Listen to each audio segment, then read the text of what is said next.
bir daha diqqətinizə çatdırırıq. Türkiyədə güclü zəlzələ nəticəsində ölənlərin sayı təəssüflər olsun ki, 6957 nəfərə çatdı. Bu barədə Türkiyənin Fövqəladə Halların İdarə Olunması Agentliyi məlumat yayıb. Təbii fəlakət nəticəsində də 38200 heç bir təsəlliyə sığmır. Heç bir təsəlliyə sığmır. Çox rica edirəm. Elə görüntülər var ki, onları qətiyyən təqdim etməyək. Onsuz sosial şəbəkələrdə tez-tez görürük. Zəlzələ baş verən əyalətlərə 813 təcili yardım maşını, 4221 səhiyyə işçisi cəlb olunub. Əlbəttə ki, Azərbaycandan da ora yollanmış, hətta hələ də getməkdə davam edən bizim xilas edicilərimiz, xüsusi Fövqəladə Hallar Nazirliyinin daha 227 nəfərdən ibarət çevik xilas etmə qüvvələri qardaş ölkəyə yola düşüb. 2 ədəd böyük gücə malik generator, 8000 geyim dəsti, 20000 cüt corab, 350 ədəd masa, 1000 ədəd oturacaq, 5000 ədəd iplik, dəsmal və digər ləvazimatlar da bu dünən bizdən ora gedən tırların içərisindəki əşyalara daxildir. Prezident İlham Əliyevin tapşırığına da uyğun olaraq Türkiyədə baş vermiş güclü zəlzələnin fəsadlarının aradan qaldırılması və axtarış xilas etmə əməliyyatlarına dəstək məqsədi ilə Fövqəladə Hallar Nazirliyinin daha 227 nəfərdən ibarət çevik xilas etmə qüvvələri qardaş ölkəyə yola düşüb. Və onda qeyd edim ki, qüvvələrin tərkibində Fövqəladə Hallar Nazirliyinin Dövlət Yanğınından Mühafizə Xidməti və xüsusi riskli xilas etmə xidmətinin müvafiq şəxsi heyəti də daxildir. Əlimizdən gəldiyi qədər bu dəqiqə adi vətəndaşlar belə bir çoxu kənarda dayanıb baxmaq məcburiyyətindədir. Və hətta təəssüflər olsun ki, yaxınlarını axtaran nə qədər insandan hələ də xəbəri yoxdur və bu işin mütəxəssisləri də qeyd etdilər ki, artıq əgər 3 gündür onlardan xəbər alınmırsa, təəssüflər olsun ki, onların cansız bədənləri çıxacaq. Çünki yenə deyirik, o şaxtalı havaya dözüm yoxdur, dözüm olmaz. Yəni, insanlar da hazırlıqlı yatmayıblar gecə. Hazırlıqlı yatmayıblar. Gecə insan əynini soyunur, əynini dəyişir, yerinə girir. İsti yorğanının altına girir. Nə bilsinlər ki, yəni, səhər gözlərini soyuq qar günündə ya açacaqlar, ya açmayacaqlar. Körpələri elə görməyə.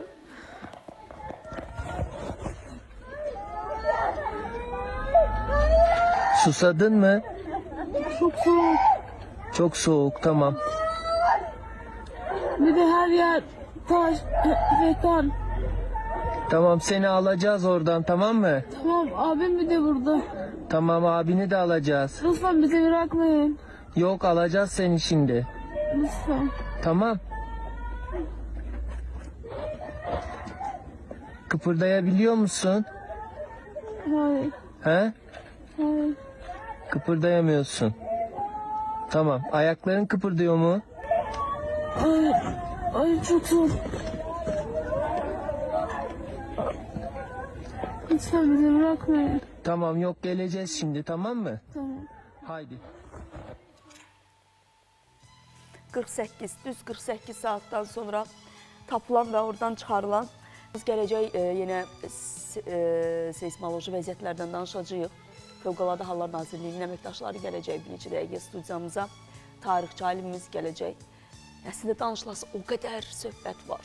Danışılası o qədər mövzu var ki. Amma ha danış. Bundan sonra danışdın nə olacaq, danışmadın nə olacaq. Nəysə açıqladın nə olacaq, açıqlamadın nə olacaq. Kiməsə günah atdın nə olacaq, atmadın nə olacaq. Yəni canlar gedəndən sonra, bu fotolar qalandan sonra. Xocalı soyqırımını xatırlayırsınız da.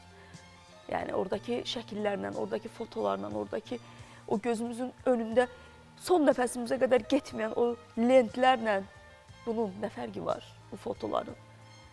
Bircə fərqi odur ki, onlar da təbii fəlakətdir, faciədir, ölüm eynidir, mənzərə eynidir, şəkil eynidir, körpələr eynidir, o valideynlər də eynidir. Və Türkiyə, ümumiyyətlə, müsəlman ölkələri, bütün müsəlman aləmi bu görüntüləri və bu anları bir ömür boyu unutmayacaq. Ona görə də günahkar axtarmağım o ajatajı göstərək.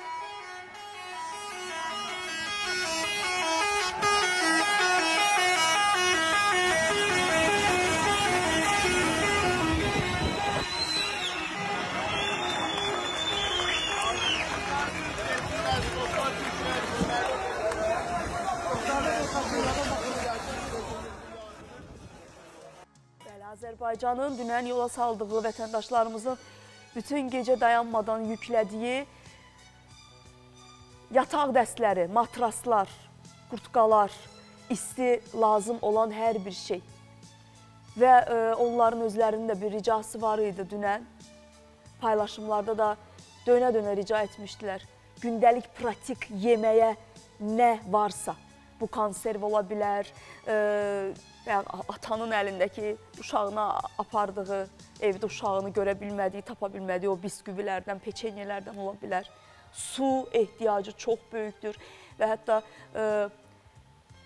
Türkiyəli bizim dostlarımız var. Məsələn, mənim orada çox dostum var. Dünən onların yüklədiyi tırları da gördüm. Sudan ibarət neçə tır yola düşdü. İsti geyim, keçim. Yəni, əlinizə nə keçirsə. Qışdır, soyuqdur. Özünüzü düşünərək bunu edin. Çünki dünən Türk vətəndaşlarının da içərisində yəni heç lazım olmayan, tullanası nə qədər geyim var idisə, yəni, bax, belə götürdülər əllərinə. İstər cırıq ayaqqabıları, istər cırıq kurtqaları. Xahiş edirəm, insanlığı bu qədər öldürməyək, bu qədər kiçiltməyək. Özünüzə rəva biləcəyiniz, sizin canınızı isidəcək geyimləri göndərin. İşdən əldən düşmüş yox, anlayıram, bəlkə də kiminsə gücü ona çatıb deyəcəksiniz. Amma o qədər dəstək və o qədər torbalar var idi ki, dünən hətta qeyd etdilər, rica etdilər ki, xahiş edirik, yardımlara artıq ehtiyacı olan tərəfə göndərək və redaktorumuz da hal-hazırda mənə çatdırır ki, köməyin, eləmi Cəmilə, yardımın gedəcəyi ünvanlar dəyişdi, yeniləndi, reklamlardan sonra o ünvanları nəzərinizə çatdıracaq. Və reklamlardan sonra davam edirik və ilk hissədə təəssüflər olsun ki, o görüntüləri göstərdik. Haqlarında biraz danışdıq. Danışmaq və o fotolara baxaraq onları şərh etmək nə qədər çətindir. Əlimdən gəldiyi qədər onları sizə danışdım. Görməyənlər, görüntüləri qaçıranlar və ümumiyyətlə doğrudan da vəziyyətin nə dərəcədə gərgin və nə dərəcədə faciəvi olduğunu sizə bir daha göstərməyə çalışdım. İnşallah ki, ölü sayısı artmaz. İnşallah ki, artıq heç kim yoxdur o dağıntıların altında. O qədər soyuqdur ki, hava o şaxtaya dözə bilən, bax, o körpələrə, dözə bilən o yaşlılara hamısına dua edirik. Yəni, bu mənzərələri doğrudan görmək çox çətindir. Çox çətindir. Azərbaycanımız və Azərbaycanlılarımız hamımız bərabər yenə birlik, yenə o gücü, yenə o yumruğu birləşdirərək bir-birimizə dəstək olmağa çalışırıq. Nə dərəcədə təsəlli verə bilirik, onu deyə bilmərəm. Yəni, bu ağrıya, acıya heç bir təsəlli işə yaramaz. Təsəllinin, yəni, adı belə yoxdur və o təsəlli cümləsini qura bilmirik. Qura bilmirik o cümləni. Bir daha qeyd etmək istəyirəm.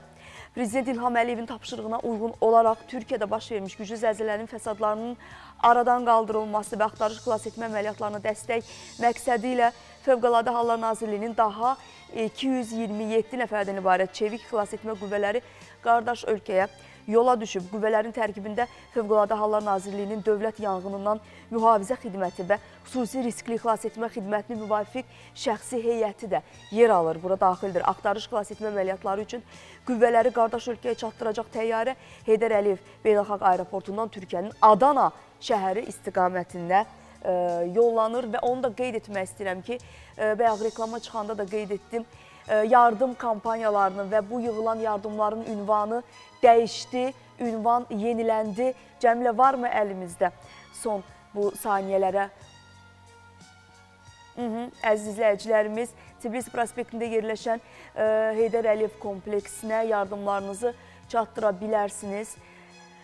Ən çox, bəli, qış üçün, yəni donmamaq üçün, ən azından canımızın isti olmağı üçün, nə qədər can qalıbsa artıq orada, o canların isti olmağı üçün qışda lazım olan istiliklər, qışda lazım olan ədyallar, matraslar, yorğanlar, döşəklər, qutqalar, içi isti geyimlər çox rica edirik xalqımızdan. Ayın 14-nə kimi bu aksiya davam edəcək. Bir daha ünvanı qeyd etmək istəyirəm. Tbilisi prospektində yerləşən Heydər Əliyev kompleksinə yardımlarınızı apara bilərsiniz. Gec saatlara qədər biz o görüntüləri gördük, izlədik. Şaxta demədən, soyuq demədən bizim güclər bir araya gəldi və o böyük tırlar yola salındı. Allah hər kəsdən razı olsun. Allah hamının köməyi olsun. İnşallah ki, ölü sayı artmaz. İnşallah ki, artıq o enkazların, o dağıntıların altında heç kim yoxdur. Və bunu da qeyd etmək istəyirəm ki, Qaziantep də daxil olmaqla orada bu dəqiqə zərərli binaların sayı da çoxdur.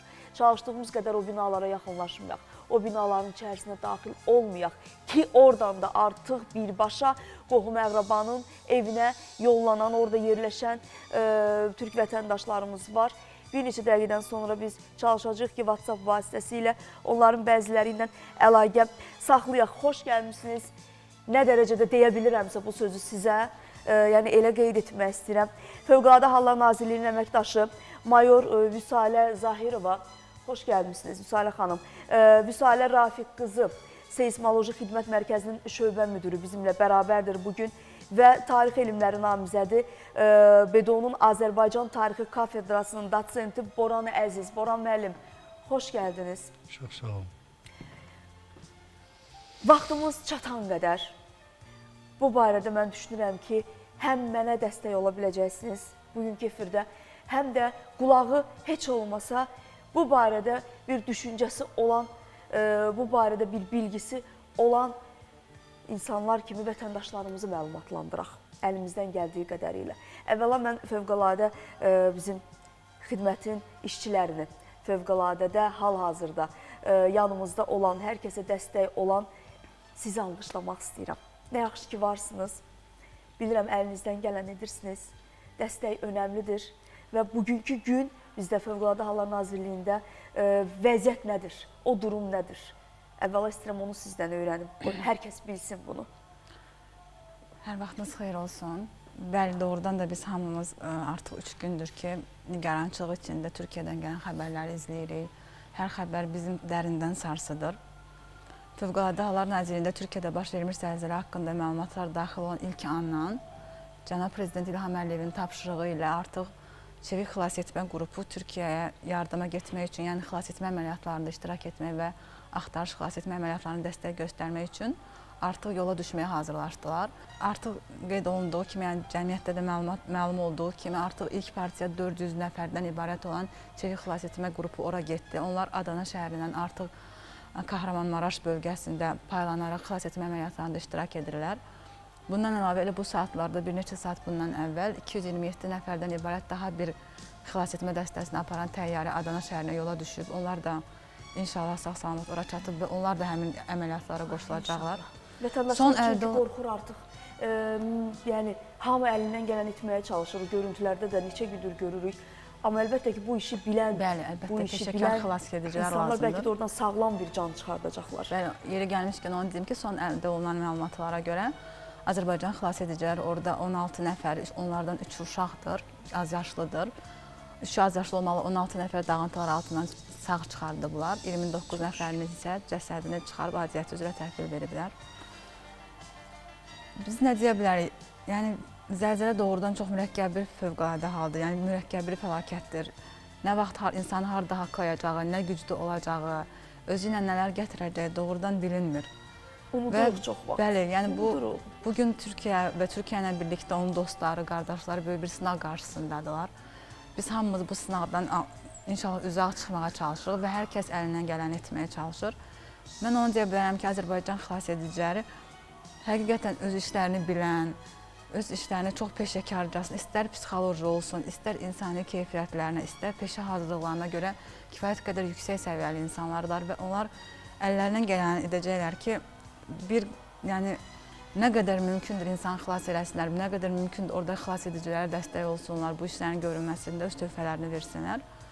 Bundan əlavə Azərbaycan Dövləti, Azərbaycan Respublikasının Fövqəladə Hallar Nazirliyi bütün maddi və mənəvi resursları, bütün maddi resursları və əlbəttə ki, yəni bunu demək artıq, bəlkə də artıqdır, bəli. Artıqdır, amma... Bəlkə Türkiyənin yanındadır və bugün ərzində də artıq 3 təyyarə, biri xilas ediciləri aparmaqla, daha doğrusu bir təyyarə humanitar yardım aparıb, bir təyyarə xilas ediciləri aparıb.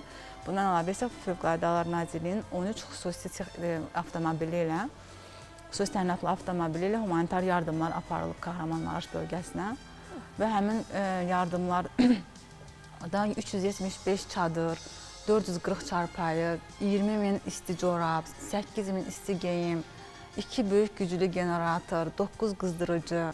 Yəni, belə şəraitdə, belə qış şəraitində, soyuq dönəmdə o insanlara kömək ola biləcək, onları həyatda saxlaya biləcək nə mümkündürsə aparılıb gedilib, yəni göndərilib ora. Bundan əlavə Fövqəladə Hallar Nazirliyinin çox tam təminatlı bir tibbi hospitalda dünən təyyarə ilə göndərilib, həm tibb xidməti ilə birlikdə. Həmin göndərilən tibb hospitalının səhra şəraitində ən ağır yaralıları belə müalicə eləmək üçün bütün təchizatı var. Onlar həm bütün dərmanlarla, həm bütün tibbi xidmət, bütün tibbi ləvazimatla təchiz olunublar və 41 nəfər tibb heyəti həmin hospitalda xidmət göstərəcəklər. Bundan sonra da mən hesab edirəm ki, Fövqəladə Hallar Nazirliyinin qüvvələri tam hazır vəziyyətdədirlər. Ehtiyac olduqca yenə də... Güc arzu edirəm hər birinə, güc arzu edirəm hər birinə. Var olsunlar bizim igidlərimiz, qəhrəmanlarımız, elə sizin kimi igid və qəhrəman qanı daşıyan xanımlarımız var olasınız. Və hətta o görüntülər də var idi ki, xilas etmə əməliyyatlarda o mənzərələri görən ürəyi, yəni təsəvvür edin ki, onlar bu dəqiqə psixoloji olaraq da gör, nə qədər güclü olasan ki, həm o görüntünü görəsən, həm o anı yaşayasan, həm də eyni anda onu peşəkarcasına xilas etməyə çalışasan. Doğrudan bunun üçün başqa bir, yəni Allah Taala'nın verdiyi başqa bir güc lazımdır insana. Xilas edici əlbəttə ki, xilas edici yalnız peşəkarlıq deyil. Xilas edicilik həm də yüksək insani keyfiyyətlər tələb edir. Xilas edicilik böyük psixoloji hazırlıq tələb edir və ona görə onlar qəhrəmanlardırlar və hesab edir ki, bu dəfə də öz qəhrəmanlıqlarını göstərəcəklər, necə lazımdır öz köməklərini edəcəklər. İnşallah. İnşallah, inşallah. Tək ki, cansız bədənlər deyilən o kəlməni eşitməyək. Çünki bizim də Azərbaycandan olan orada çox tələbələr var. Cəmilə bir də xahiş edirəm, verilişin sonuna qədər o məlumatı da öyrənə biliriksə dəqiqliyi ilə. O tələbələr var idi, hansı ki, biri haqqında bir məlumat gəlmişdi. Bir neçə tələbə hələ qalmışdı, təhsillər olsun, hələ ki xəbər yoxdur onlardan. Və bunu da demək mənim üçün çox ağırdır. Çünki onlar özləri də dünən gecə saatlarında artıq qeyd etdilər, bütün verilişlərdə, xəbərlərdə də qeyd etdilər ki, bu bir neçə gündən sonra, düzdür 48 saat sonra körpələrin səsi gəldi, körpələr xilas olundu. Amma günü-gündən saat keçdikcə də insanın ümidi də azalır. Çünki nəfəs ala bilirdisə də bu insan artıq şaxtadan donub ölüb. İnşallah ki, bu artımlar bugün olmaz, artıq bitər. Tarix boyunca da Boran müəllim, tarix boyunca nə qədər zəlzələlər görüb bu dünya, nə qədər zəlzələlər yaşanıb. Yəni, ansız, saniyəsi bilinmədən, vaxtı bilinmədən gələn zəlzələlər nə qədər can apardı. Amma belə bir şey yaşanılmışdı mı bugünə qədər? Doğru deyirsiniz. Canımız və qanımız Türkiyədə baş verən bu fəlakətli vəziyyət ilk gündən bizi də dərindən sarsıtdı. Biz həm yaşadığım binada qonşularım, dünən çalışdığım kafedra təcili iclas çağıraraq nə edə bilərik, hansı formada köməklik göstərə bilərik məsələsini müzakirə elədik. İlk gündən müvafiq dövlət orqanlarına müraciət elədik. O baxımdan biz də zəlzələdə şəhid olanlara rəhmət diləyir, yaralılara şəfa arzulamaqla yanaşı, bu çətin hava şəraitində fədakarlıq göstərən xilas edicilərimizə həm Azərbaycandan köməyə gedən xilas edicilərə, həm də digər orada çalışanlara müvəffəqiyyət arzuluyoruz, dözüm arzuluyoruz ki, bir neçə gün ərzində bu prosesi başa çatdırsınlar. Belə fəlakətli günlər adətən Azərbaycan və Türkiyə türklərinin başına gələndə bu xalqlar həmişə bir-birinin yanında olaraq bir-birinə kömək etmiş, dayaq durmuşdular. Bilirsiniz, adətən millətləri yaxınlaşdıran bir neçə amil olur. Bunlardan biri iqtisadi, beynəlxalq şərait və s. O baxımdan, əgər xalqlar arasında qardaşlıq və dostluq varsa, bu nə iqtisadi, nə beynəlxalq şəraitin diktəsi altında formalaşmır və daha uzun müddətli olur.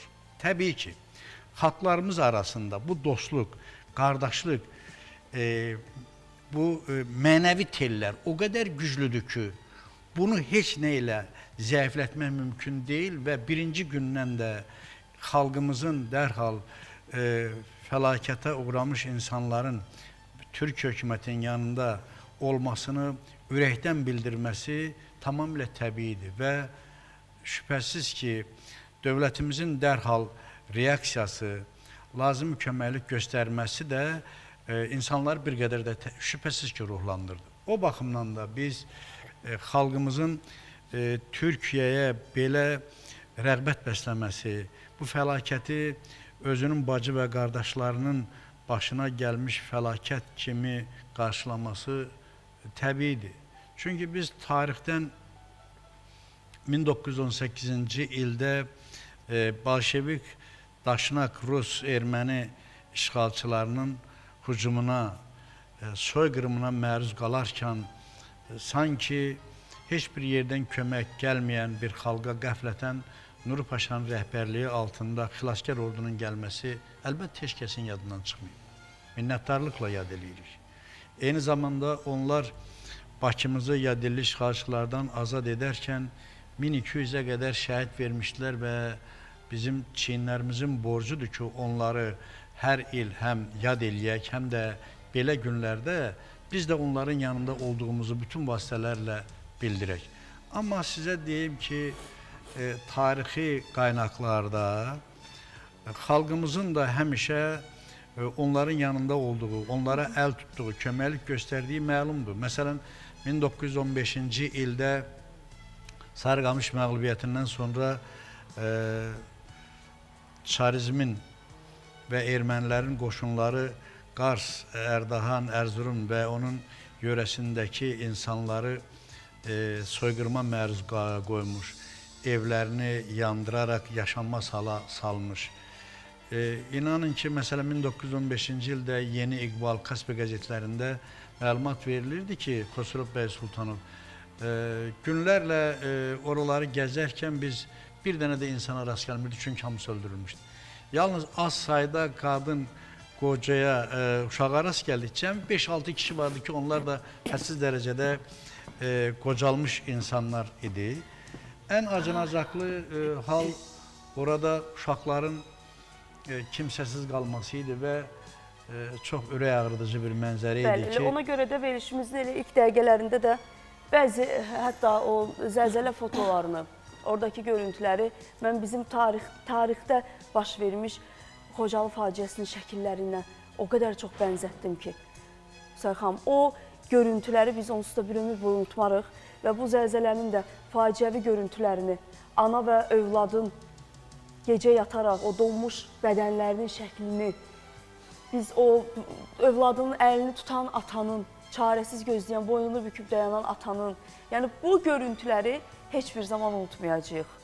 Bircə fərqimiz odur ki, bu faciədir. Bu fövqəladə faciədir. Bu elə bir şeydir ki, heç bir, bayaq dediyimiz kimi, yəni bilmirik nə ilə təsəlli verək. Bircə onu deyə bilərik ki, inşallah ölənlərin sayı artmasın artıq. Artmasın. Elə bu xilas olunan körpələrlə, onların o ağlamaqlarının səsi ilə də xilas etmələri artıq desinlər ki, dayandırırıq, heç bir şey yoxdur, tərtəmizdir, bitdi. Düzdür, onu bitdi deməklə də bitməyəcək. Yəni, artıq həkk yolundu. ruhumuz dəyişdi. Psixoloji vəziyyət dəyişdi artıq orada. Heç kim artıq evinə rahat girə bilməyəcək. Çünki zəlzələ qorxusu hamımızda olub həmişə. Bu seysmoloji, yəni siz bunu daha yaxşı anlayarsınız. Hamı bu dəqiqə o təşvişlə gözləyir ki, yəni bunun davamı olsa biz nə edək?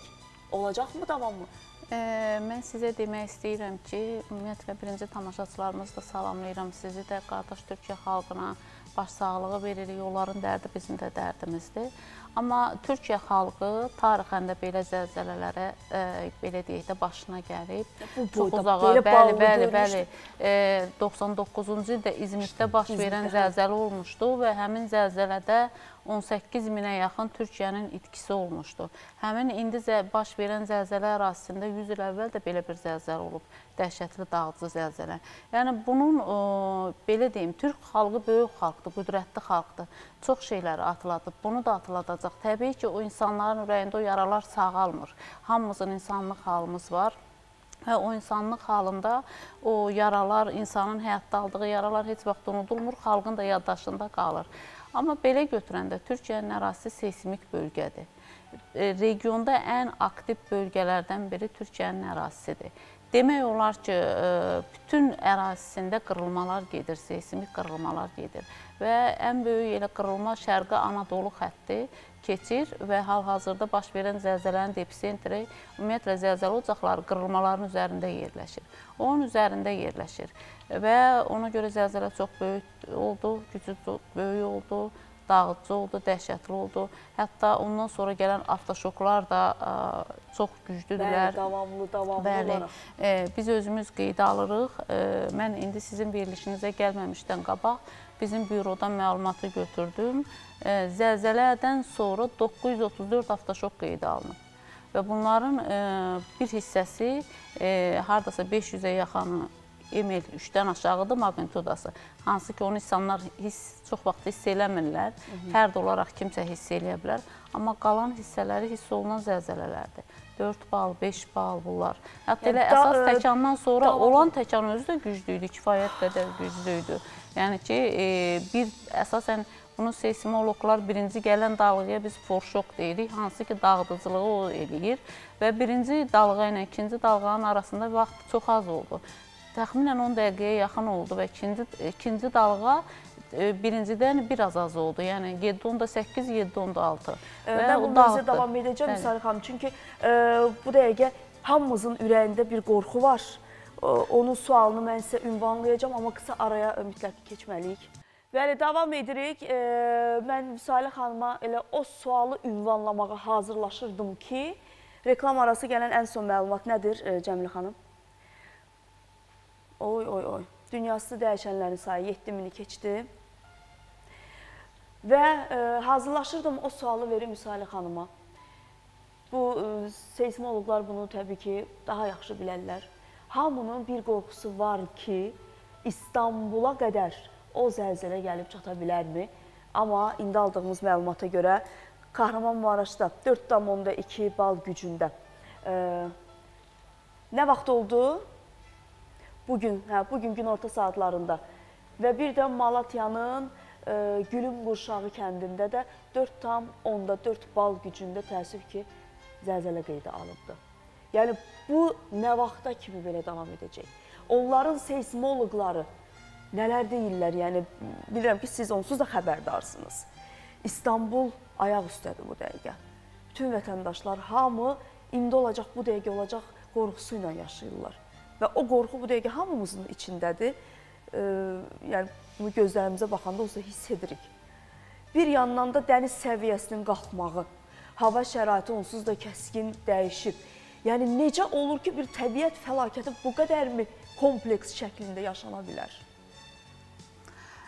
Zümrüd xanım, təbiət hadisəsidir zəlzələ. Sırf baş verən, yəni son günlər, daha doğrusu zəlzələdən sonra ən çox bu süni zəlzələ söhbətləri yayıldı. Bəli. Mən elə istəyirəm oradan gəlim, çünki bizim vətəndaşlar da qorxurlar. Bizim özümüzə də bununla bağlı nə qədər müraciətlər var. Bu birbaşa mən sizə deyirəm və çünki biz özümüzdən demirik, biz neçə gündür monitorinq aparırıq, seysmik stansiyalarımız yazıb, yəni anında biz o zəlzələni bildik. Bu sırf təbiət hadisəsidir və bu dağıdıcı, dəhşətli zəlzələdir. Yəni burada bir mənalı olaraq heç bir süni amildən söhbət getmir. Və əgər hələ elmi qoyuram bir tərəfə, əgər belə yeraltı süni zəlzələlər dağıtmaq imkanları var idisə, dünya ölkələri niyə bu qədər hərbi silahlara, sursatlara pul xərcləyirlər, aviasiya və digər raket komplekslər filan istehsal edirlər. Yəni, bu bir mənalı, bunun heç bir əsası yoxdur, nə elmi əsası yoxdur, nə məntiq əsası yoxdur, nə də belə bir təcrübə yoxdur və heç arada da bu tətbiq olunmuyub. Yəni, bir mənalı süni söhbəti bağlanmalıdır. Yəni, bu məsələ atırlar ortaya. İndi o insanlıqdan kənar bir məsələdir ki, Türkiyənin bu acı günündə kimlərsə ortaya atırlar. Bu mövzularla gündəmə gəlmək, gündəmi qarışdırmaq. Bilirsiniz ki, Türkiyədə siyasi proseslər gedir, seçki ilidir bu il. Bu il qardaş ölkənin 100 illiyidir. Yəni, xaricdən baskılar var idi. Yəni, burada bir çoxları ona da gedirlər. Ona görə qeyd edirik ki, xəbər başlıqlarına, dedikodulara, qulaqdan qulağa ötmə xəbərlərə inanıb, yəni nə öz vəziyyətinizi gərginləşdirin, nə də ki, belə məlumatları yayın. Yəni, rəsmi qurumlar, mən öz təmsil elədiyim təşkilatın adından deyə bilərəm, elə xanım da burada eləşib, Fövqəladə Hallar Nazirliyi və bu dəqiqə bütün ictimaiyyətin diqqəti bu sahədə fəaliyyət göstərən təşkilatlarıdır.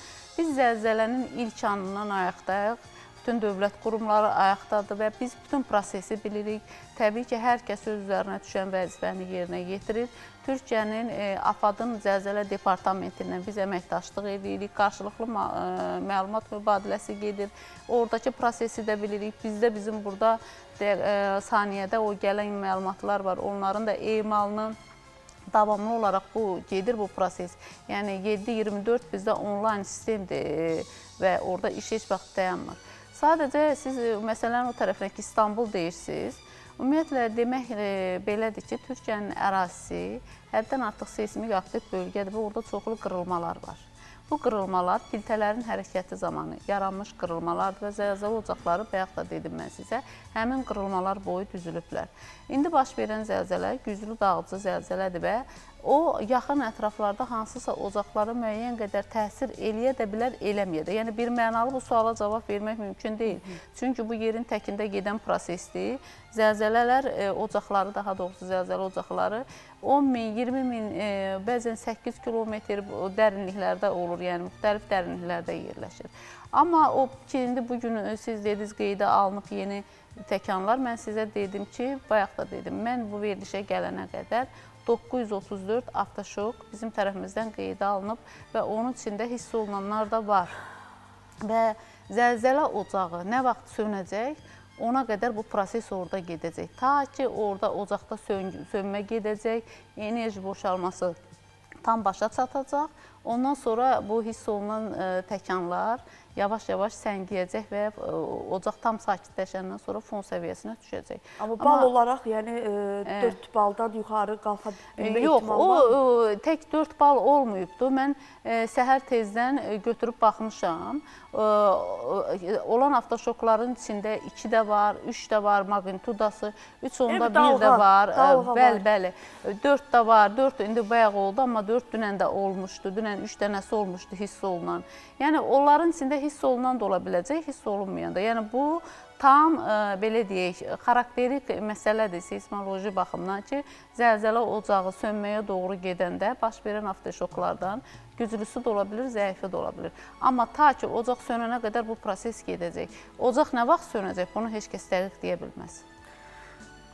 Ay, o ocaq nə vaxt sönəcək bilmirəm, amma çox ocaqlar artıq söndü. Çox ocaqlar artıq söndü. Gecəsi gündüzünə qarışan vətəndaşlar, yardıma möhtac insanlar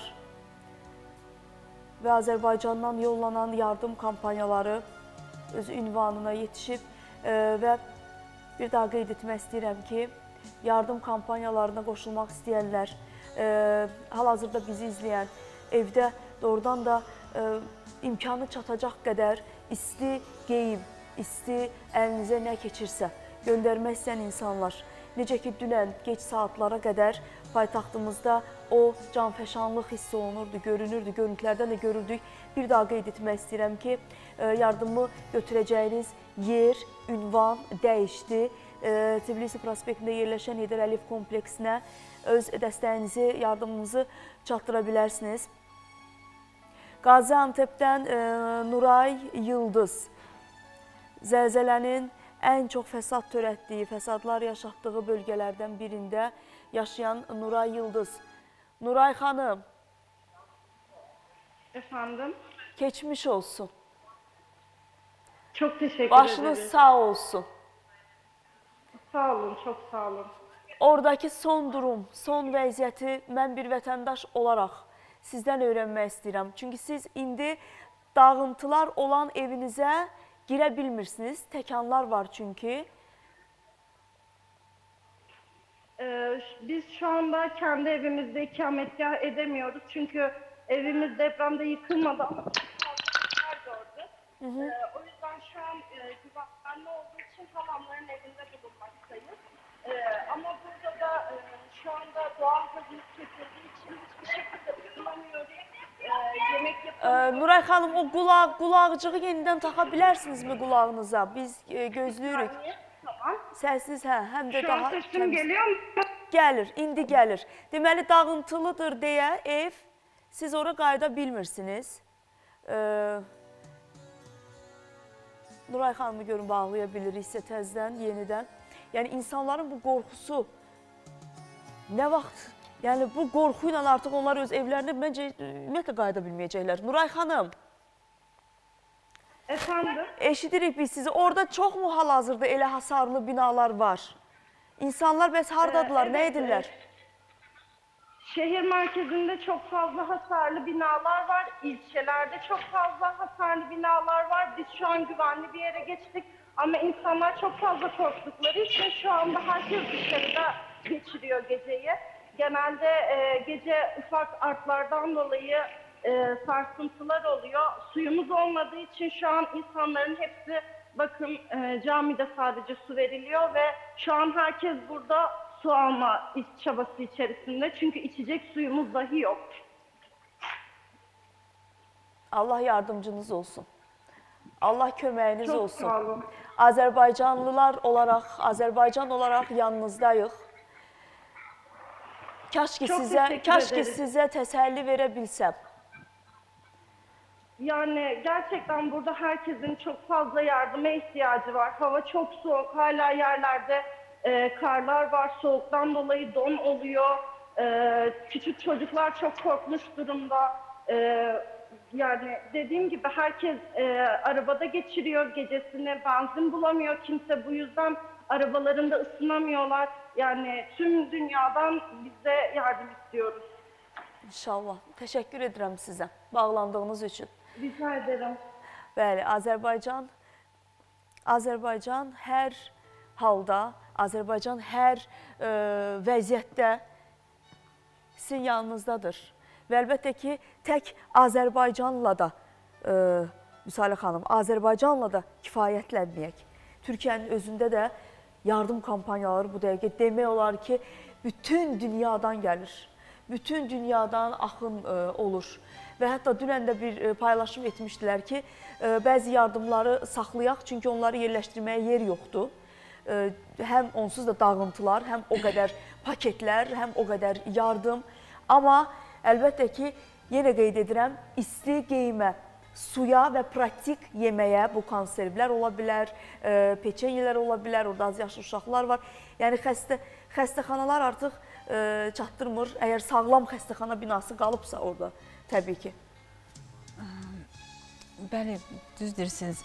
İndi vəziyyət çox ağırdır. Amma nəzərə alaq ki, bu zəlzələnin özü çox ağır olur və belə vəziyyətlərdə ilk günlər həqiqətən ağır olur. Yəni, çünki kommunikasiya xətləri dağılıb, işlərin təşkilatlanması vaxt alır. Amma biz inanırıq ki, ən qısa zamanda onlar aradan qalxacaq. Yəni, istənilən belə böyük miqyaslı belə fövqəladə hallar yaşanarkən ilk günlər çox çətin olur. Yəni, dövlət üçün də, ora göndərilən yardımlar üçün də ümumiyyətlə beynəlxalq yardımın qəbul edilməsinin özü belə çox mürəkkəb bir prosesdir. yəni xarici qüvvələrin ölkəyə gəlməsi, onların yerləşdirilməsi, koordinat qəbul Həm də zaman baxımından o da yardımın biraz qəbul ağır. olunması, o yardımın yönləndirilməsi. Yəni bunlar təbii olaraq hər bir fövqəladə halın nəticələrin aradan qaldırılması, idarə olması zaman yaşanan problemlərdir. Yəni budur da, yəni fəlakət budur. Yəni bunu Gəlirəm deməyəm fəlakət. Bəli, demək, yəni onun xüsusən zəlzələ məsələsi xüsusən çətindir. Çünki yenə deyirik, nə dərəcədə gələcək, necə gələcək. Zəlzələ də gecələr baş verir. Yox, zəlzələnin Onun elmi vaxtı əsasları yoxdur. var yəqin ki. Xanım fikrini bitirsin deyim. Zəlzələnin vaxtı yoxdur. Mən sizə dedim də ki, biz 24 saat işləyirik, iş rejimindəyik. Nəyə görə? Bizim stansiyalar onlayn rejimində işləyir və daim işdə əməkdaşlarımız olur. Çünki zəlzələ saniyələrlə baş verir və o 24 saatın hansı saniyəsində baş verəcək, bunu heç kəs bilmir. Ona görə də o zəlzələnin vaxtı yoxdur. Zəlzələ gündüz də baş verə bilir, gecə də baş verə bilir. Sadəcə indi elə bir saatda baş verib ki, 04:17 Türkiyə vaxtı ilə idi, 05:17 Azərbaycan vaxtı ilə, yəni bir saat fərqimiz var. 05:25-də biz artıq qardaş ölkədə nə baş verdiyini bilirdik. Çünki siqnallar həmən daxil olmuşdu və indi emal prosesi bizdə o qədər. İkinci təkan birincidən təxminən 10 dəqiqəyə yaxın fasilə ilə oldu. Amma biz birinci təkandan artıq bildik ki, qardaş ölkədə nə baş verib və indi o insanlıq halını mən deyirəm ki, bəzi sahələr var ki, spesifik sahələr, bunlar həkimlərdir, xilas edicilərdir, seismologlardır. Burada hadisədə biz birinci öz soyuqqanlılığımızı qorumalıyıq. Çünki soyuqqanlılıq olmalısan ki, düzgün qərar verə biləsən və problemi ən az, belə deyək, itkilərlə o vəziyyətdən çıxasan. Doğrudan da bizim xilas edicilərimizin orada göstərdiyi qəhrəmanlıqlar çox təqdirə layiqdir, yəni izlənilir. Sadəcə mən Zümrüd xanım istəyirəm sizin efirdən istifadə edib ki, müraciət edəyəm bizim vətəndaşlara. Çünki biz bu hadisə baş verən gündən mütəmadi olaraq mətbuatla işləyirik. Həm rəhbərliyimiz, həm əməkdaşlarımız mətbuat konferansı elədik, canlı yayımlardayıq və çox təəssüf edirəm. Doğrusu bizim vaxt da çatdıra bilmirik ki, bu sosial şəbəkələrdə kimlər çıxıb nələr danışır, yəni onları izləməyə. Amma mənə vətəndaşlar müraciət edir, hamımızı eləyirlər, yəni bütün qurumları eləyirlər ki, bu qeyri sahənin insanları var, bilmirəm, indi onlara dırnaq arası ekspert deyək, yoxsa məşhurlaşmaq istəyirlər, nədirsə. Bu insanların fikirlərini götürürlər, yayırlar, insanları panikaya, təşvişə salırlar. Nəzərə almaq lazımdır ki, ailələrdə xəstələr var, yaşlı, ahıl insanlar var. Və onsuz da gördüyümüz görüntülər bizə ağırdır. Az yaşlı uşağı olan analar var. Hansı ki, bu qorxu insanda, qorxu və əsəb stres insanda hər cür səhhətində problem yarada bilir. Ən primitiv sual. Bəli. Günlərdir, dünən hətta bu sualı mən bu efirdə bir daha qeyd etdim. Qar yağdı, zəlzələ oldu. Əvvəlcə İranda qar yağdı, zəlzələ oldu. Türkiyədə qar yağdı, zəlzələ oldu. Azərbaycanda da ayın 10-undan sonra qar yağacaq deyirlər. Yəni adicə bu cümləni deyərək siz artıq o təşvişi yaratdınız. Bu artıq cəhalət bir düşüncəsidir. Bəli, çox cahil bir düşüncədir. Bəli, cəhalət düşüncəsidir. Nəzərə alaq ki, fevral ayıdır. Fevral ayı, belə deyək, qış mövsümünün ən sərt keçdiyi aydır. Xüsusilə bizim bölgələrdə, yəni Qafqaz regionunda, elə Türkiyədə, İranın şimalı deməyək, biz ora Cənubi Azərbaycan deyək, yəni Xoyda baş verəni deyirsiniz bura, ora Xoy Azərbaycan şəhəridir, ora bizim Azərbaycanlılar yaşayır və bugün onlar da zəlzələdən əziyyət çəkdilər və hələ də onlara kömək getmir. Bəli, hətta bugün də səhər saatlarında bir bacı qardaşı neçə saatdan sonra sağlam çıxartdılar, onlar da dağıtlar. O Suriyada olmuşdu, həmin bu baş verən zəlzələ, çünki Suriya ilə sərhəddədir həmin ərazi və Suriyada həmin bu zəlzələ vaxtı orada güclü dağıntılar oldu və insan tələfatı da çoxdur. Sadəcə mən onu demək istəyirəm ki, bax elə siz dediniz, bu cahil fikirlərə heç kəs nə qulaq asmasın, nə bir-birinə yaymasın. Bütün rəsmi qurumlar hamısı ayaqdadır. Biz adi vətəndaşın da sualını cavab verməyə hamımız hazırıq. Və rəsmi açıqlamalar verilir, televiziyalar bu qədər iş görür. Yəni ki, bütün proqramlar hamısı bu istiqamətə yönəlibdir. Xahiş edirəm o ekstrasenslər, o falçılar, İnanmasınlar. Sosial şəbəkədə hər şey necə gəldi, hekayə və nağıl uydurmağı bacaran insanların düşüncələrindən uzaq olub. Çox xahiş edirəm. Çünki o sosial şəbəkədə az yaşlılarımız var. Bəli, bəli. Sosial şəbəkədə məktəblilər var. Hansı ki, yəni bizə elə suallar verirlər ki, o suala nə cür onlara izah edək, onun izahını belə tapa bilmirik. Yəni xahiş edirəm bu hekayələri, nağılları öz psixologiyanızda formalaşdıraraq səhhətinizə zərər verməyin, yəni. Cahil fikirlərdən uzaq durun. Onun üçün televiziyalar var. Onun üçün radio dalğalarımız var. Onun üçün informasiya vasitələrimiz var. Xəbər saytlarımız var. Doğru, düzgün məlumatı çatdıran, yerində, anında, saniyəsində çatdıran insanlar var. Maşallah olsun ki, sizin kimi peşəkarlar var, mütəxəssislər var. Yəni doğru ünvandan, doğru cümləyə bu dəqiqə hamımızın ehtiyacı var. Amma doğru tərəfindən təbii ki. İcazə versəydiniz, Buyurun. mən bu yerdə bir məqamı qeyd eləyərdim. Bəli, biz də özümüzü tuturuq və əsassız fikirlər yayan insanlara xahiş edirik. Onlardan, bəli, mən deyirəm, xahiş edirik ki, elə xəbərlər tirajlanmasınlar. Bunun əvəzində, yəni insanlarımıza da özümüzü tuturuq ki, təşvişə düşmək lazım deyil. Əgər onlar həqiqətən də zəlzələdən qorunmaq istəyirlərsə, sadəcə hazır olsunlar. Yəni, istər psixoloji, istər fiziki baxımdan, yəni məlumatlansınlar, maariflənsinlər. Zəlzələ nə vaxt gələcək, heç kim bilmir bunu. Onu kimsə bugün deyir, kimi sabah deyir. Mütəxəssisdə dəfələrlə mütəxəssislərimiz təkrar ediblər. Zəlzələnin nə vaxt baş verəcəyini göstərən cihaz hələ ki yoxdur.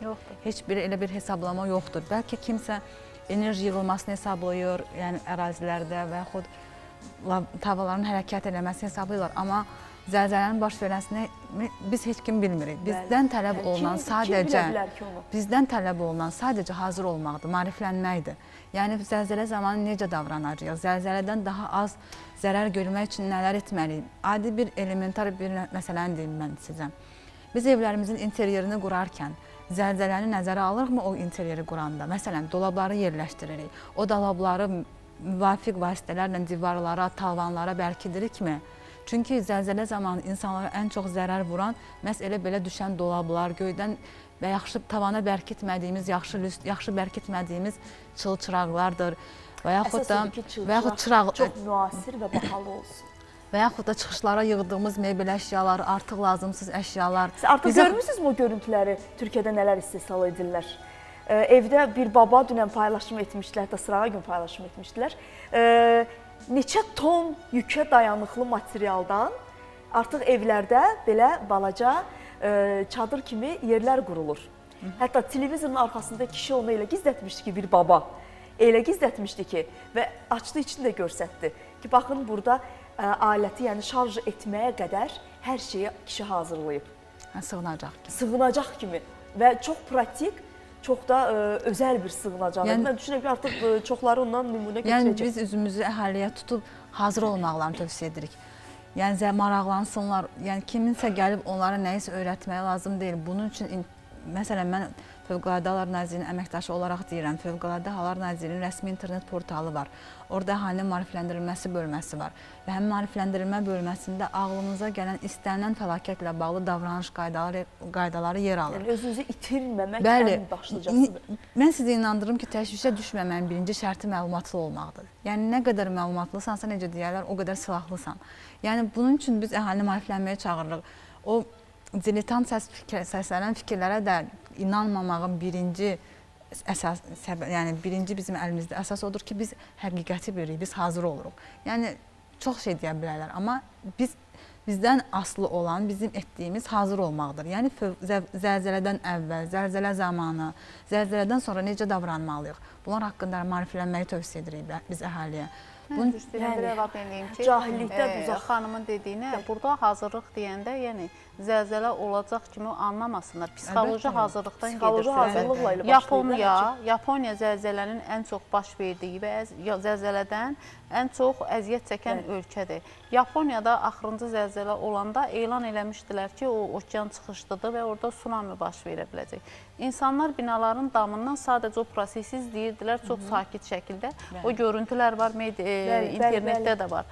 Çünki niyə? Onlar psixoloji baxımdan hazırdırlar. Bilirlər ki, hansı bölgədə yaşayırlar.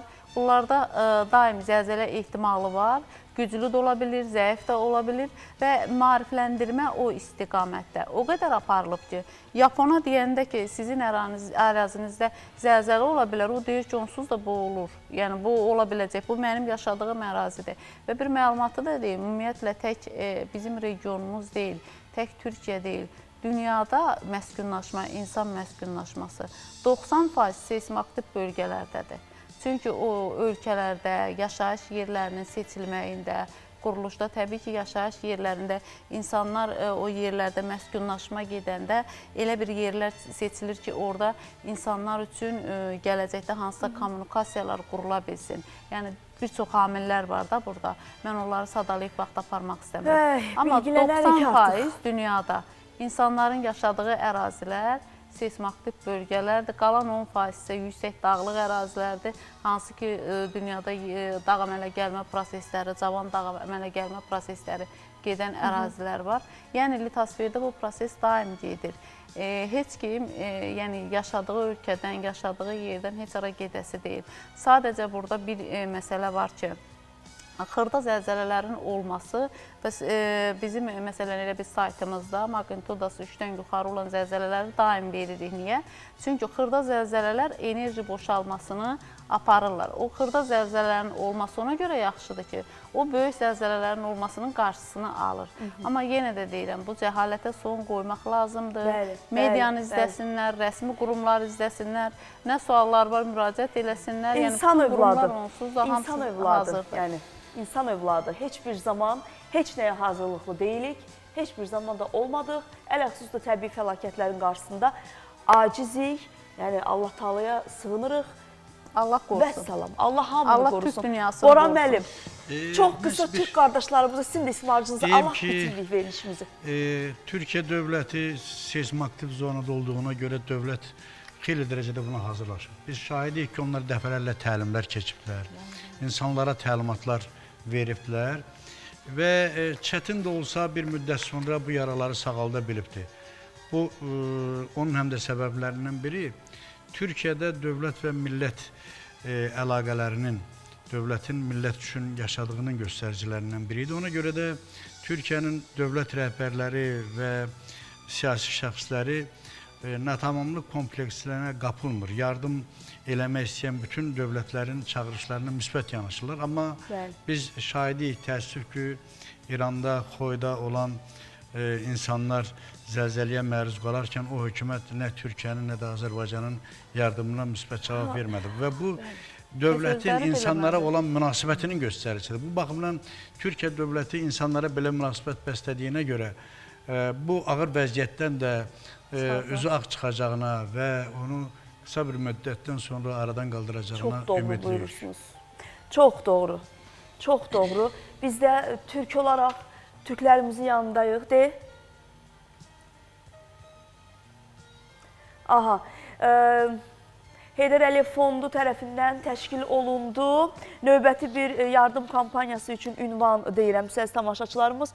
Əl oyunları İdman Sarayında da öz yardımlarınızı göndərə bilərsiniz. 1. Tbilisi prospekti Heydər Əliyev mərkəzi və 2. də Dəniz Molu yaxınlığında yerləşən Əl oyunları İdman Sarayına öz yardım kampaniyalarınızı çatdıra bilərsiniz və bunu da nəzərinizə çatdıraraq sağollaşıram sizlə. Deməli, zəlzələ qurbanlarına dəstək məqsədi ilə Azərbaycanın birinci xanımı Heydər Əliyev Fondunun prezidenti Mehriban xanım Əliyevanın göstərişinə əsasən Heydər Əliyev Fondu tərəfindən qardaş ölkəyə humanitar yardım göndərilib. Faciədən zərər çəkmiş şəxslər üçün müxtəlif dərman preparatları, oksigen maskaları, filtrli sistemlər, sarğı materialları, onurğa taxtaları, ilkin yardım boyunluqları, xərək və s. daxil olmaqla tibbi ləvazimat və avadanlıqlar, eləcə də isti geyimlər çatdırılaraq xüsusi təyyarə Türkiyəyə yola salınıb. Fondun Türkiyəyə ezam edilən əməkdaşları zəlzələ bölgəsində faciədən zərər çəkmiş vətəndaşlara da humanitar yardım çatdıracaqlar. Sabah eyni anda buradayıq. Dəyərlisiniz. Təşəkkür edirəm hər birinizə. Allah günahlarımızı bağışlasın. Allah qorusun bütün dünyanı.